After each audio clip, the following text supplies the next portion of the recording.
bawat aspeto ng ating buhay meron pundasyon. Sa pag-aasawa, may pundasyon. Anong pundasyon ng pag-aasawa? Kairon. Pag-ibig. Sa career o sa maging successful sa buhay, mayroong pundasyon. Ang iba ang pundasyon ay yung makapag-aral sa mga kilalang eskwelahan kagaya ng Lasal, Ateneo. Pag maganda yung pundasyon ng bata, sabi nila magiging maganda yung kanyang kinabukasan dahil maganda yung pundasyon niya. Ganon din yung sa mga pagpapalaki ng anak. Ano ba yung pundasyon ng ating mga anak? Ano ang para maging mabuting mga bata pag lumaki? Dapat may pundasyon. May magandang pundasyon. Natanong mo na ba nyo sa sarili nyo na maganda ba yung pundasyon ko sa buhay mo? Kung hindi maganda yung pundasyon mo, hindi mananatiling nakatayo to. Sa Biblia, merong nakalagay na ganito sa Mateo 24 hanggang 27. Simulan ko na kaya doon sa 21 kasi yun yung konteksto eh. Mateo 7:21 hanggang 27. Hindi lahat ng tumatawag sa aking Panginoon, Panginoon ay makakapasok sa kaharian ng langit, kundi ang mga taong sumusunod sa kalooban ng aking Ama na nasa langit. 22. Sa araw ng paghuhukom, marami ang magsasabi sa akin, Panginoon, Panginoon, hindi po ba sa inyong pangalan ay nangaral kami, nagpalayas ng mga demonyo at gumawa ng mga himala?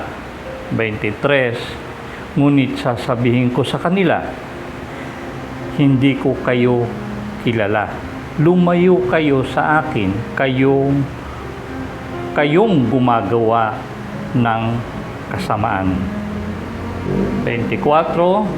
Kaya't ang bawat nakikinig at nagsasagawa sa mga salita kung ito ay matutulad sa isang taong matalino na nagtayo ng kanyang bahay na ang pundasyon ay bato. 25. Umulan ng malakas, bumaha, binayo ng malakas na hangin ang bahay na yon, ngunit hindi nagiba sapagkat nakatayo iyon sa bato. 26. Ang bawat nakikinig ng aking salita, ngunit hindi naman nagsasagawa ng mga ito, ay matutulad naman sa isang taong hangal na nagtayo ng kanyang bahay sa buhanginan. 27. Umulan ng malakas, bumaha, at binayo ng malakas na hangin ang bahay. Ito'y bumagsak at lubusang nawasak. Diba? Dapat yung pundasyon natin tama. Tama yung kinatatayuan ng ating buhay kung saang pundasyon. Dahil kung matalino ka, sabi rito, Ano raw yung matalino? Kaya't ang bawat nakikinig at nagsasagawa ng mga salita kung ito ay matutulad sa taong matalino. Sino raw yung taong matalino? Yung nakikinig at ginagawa yung sinabi ng Panginoong Hesus. Diba? Yun yung matalino. Yung hindi lang tinanggap si Kristo bilang Panginoon at tagapagligtas, kundi nakikinig at gumagawa. Kasi doon sa verse 21, kaya binasa ko yung 21 kasi sinabi ron, hindi lahat ng tumatawag sa akin Panginoon, Panginoon ay makakapasok sa kaharian ng langit, kundi yung mga taong sumusunod sa kalooban ng aking amang nasa langit. Diba? Ibig sabihin, ang matalinong tao, yung tunay na Kristiyano, ay yung hindi siya nguso lang, kundi gumagawa ng kalooban ng Diyos. Diba? Kasi yung verse dito nakalagay Panginoon, Panginoon, nangaral kami, nagpalayas kami ng mga demonyo. Ano pa? Nagpagaling kami ng mga may sakit. Pero ang sagot sa kanila ng Panginoon, kailanman hindi ko kayo kilala. Sinungaling yung nagsasabing ganon, di ba? Na sinasabi, Panginoon si Jesus, pero hindi sumusunod sa kalooban, sa utos ng Diyos. Pero bakit ganon? Merong ganon, di ba? Di ba, Brad, ang ibig sabihin ng Kristiyano ay yung tinanggap mo na si Kristo sa buhay mo. Ang pagtanggap sa Panginoon bilang Panginoon na tagapagligtas, gawa ng Santong Espiritu. Hindi mo kayang tanggapin si Kristo bilang Panginoon sa sarili mong kakayanan. Yung conviction nun, galing sa Diyos, sa Holy Spirit. Tama? Ganon din yung paggawa ng mabuti. Hindi ang tao hindi kayang gumawa ng mabuti sa sariling kakayanan lang kung wala ang Santong Espiritu sa loob niya. Diba? Kaya may mga tao nangangaral, bukang bibig si Jesus, pero ang motibo, ang agenda para magpayaman. Diba? At marami yan. Bukang bibig si Kristo, si Jesus, pero ang puso, ang paggawa ay masama. Kasi gumagawa sila, nangangaral. Ang agenda, magpayaman. Kaya namimili ng papangaralan. Ang pangangaralan lang yung may kaya. Pag wala kang kaya, hindi ka pangangaralan. Hayaan ka sa buhay mo. Di ba? Naalala ko tuloy, meron kaming dinaluhan minsan ang nagsalita, anniversary. Ang nagsalita, bishop. Alam mo yung, marami ako sinamang mga yagit sa kalsada. Then, ang guest speaker nila, yung bishop ng simbahan nila, ay nagsalita yung bishop ng ganito. Nagtataka nga ako kay pastor, bakit ang kinakawil mga dilis, hindi mga malalaking isda. Kasi karamihan nandun, puro yagit. Ano ibig niya sabihin? Iba yung kaluluwa ng mayaman kaysa doon sa kaluluwa ng mahirap. Na-open ngayon yung mga mahihirap. May pupunta pa rin doon dahil sa pagkain na lang. Pero alam agad nila, itong pastor na to, itong bishop na to, nangangaral to para lang pang negosyo, kabuhayan niya. Ganon din yung nakasulat dito. Hindi lahat ng nangangaral, nagpapagaling na may sakit, nagpapalayas ng demonyo, may ministry. Ibig sabihin nun, di ba? At tumatawag sa Panginoon ay tunay. Ang pundasyon niya, pera. Pag wala ng pera, hindi na siya mangangaral. Diba? Ang matalinong tao, ang pundasyon mo, ang pagsunod sa Diyos. Ano-ano ba yung pundasyong buhangin? Kung ang pundasyon ng buhay mo ay eksperyensya mo, pinagaling ako ng Panginoon, na-eksperyensya mong pagalingin ka ng Panginoon, ay paano kung nagkasakit ka uli? Bagsak na ngayon ang pundasyon nun, Lord. Ang iba naman ay, ang pundasyon ay ano? Emosyon. Lord, damang-dama ka presensya mo. Diba? Damang-dama kita, Panginoon.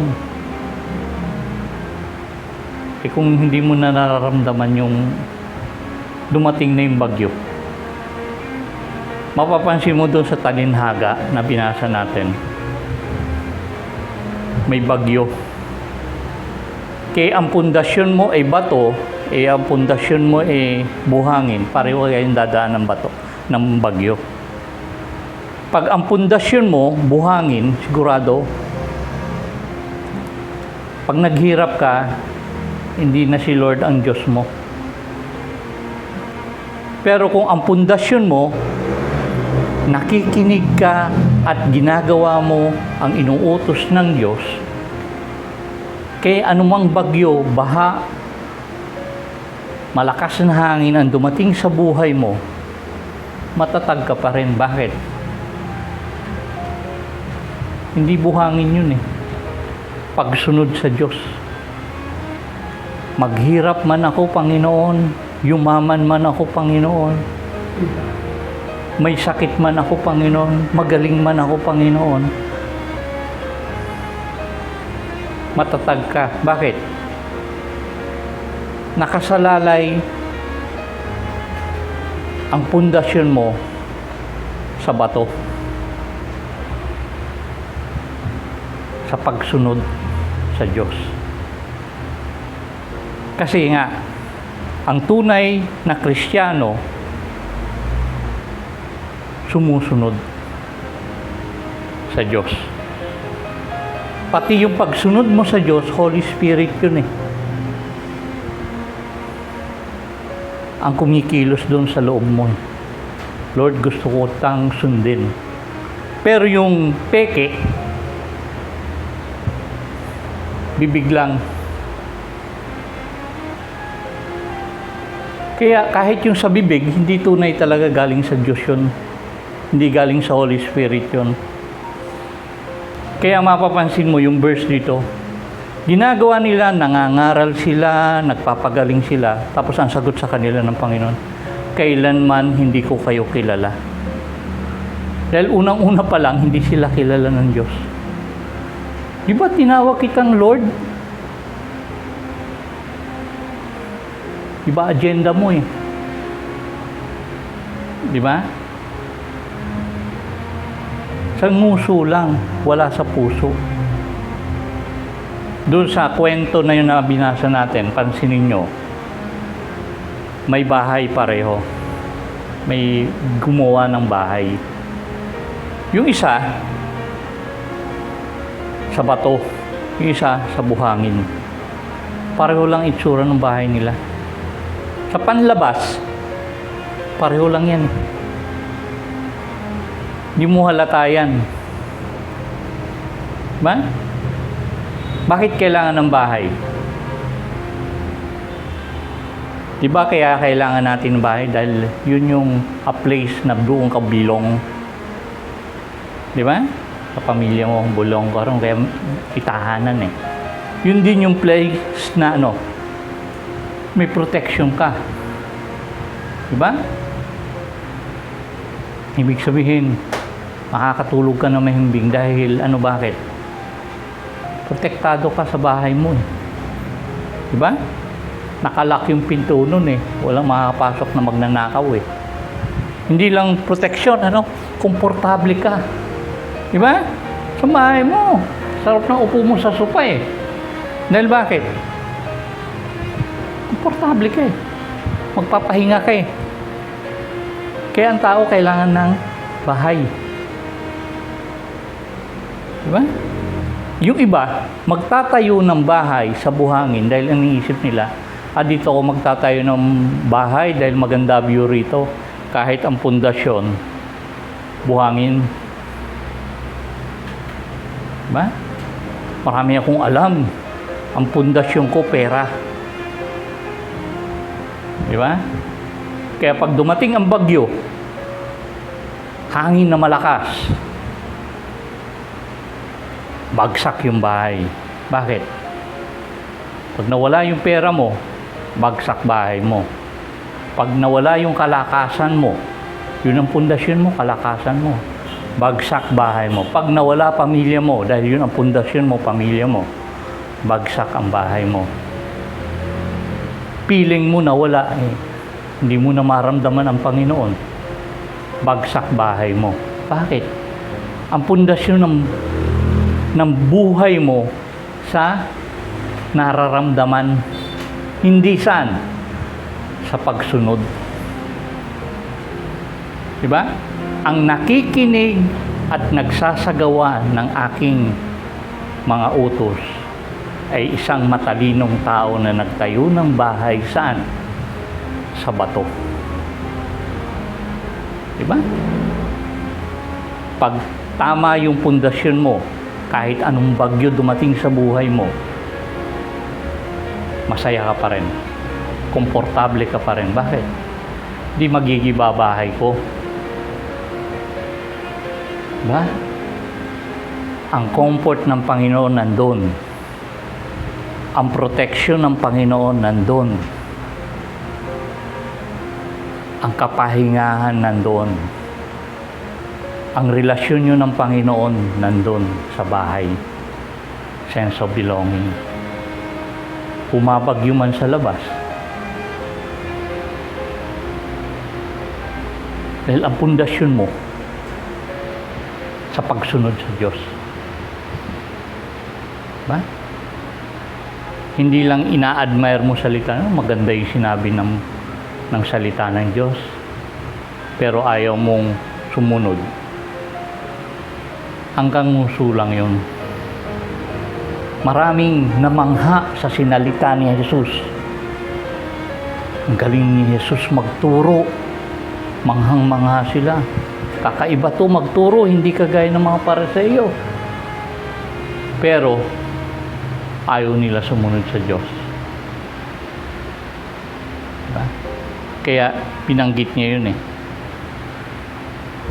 Yung binasa nating parabola, yun yung katapusan ng Sermon on the Mount. Diba? Ang dami ni Jesus sinabi, mga aral, turo, diba? Tungkol sa ibigin mo ang iyong kaaway, kung paano ka magmalasakit sa kapwa mo, magpatawad sa kapwa mo, di ba? Pag-aayuno, pananalangin, kung paano manalangin, di ba? Lahat yun nandun sa Sermon on the Mount. Tapos inuli niya, ito, pinaalala, nagbibigay ng warning ang Panginoon. Mag-ingat kayo na hindi lang tinatawag nyo akong Panginoong Panginoon, pero hindi naman kayo gumagawa sa pinag-uutos ko. Sasabihin pa nyo, nangangaral kayo, nagpapagaling kayo, Pero ang puso naman nyo ang layo-layo sa akin. Kailanman hindi ko kayo kilala. Dahil pag kilala ka ng Diyos, may relasyon kayo.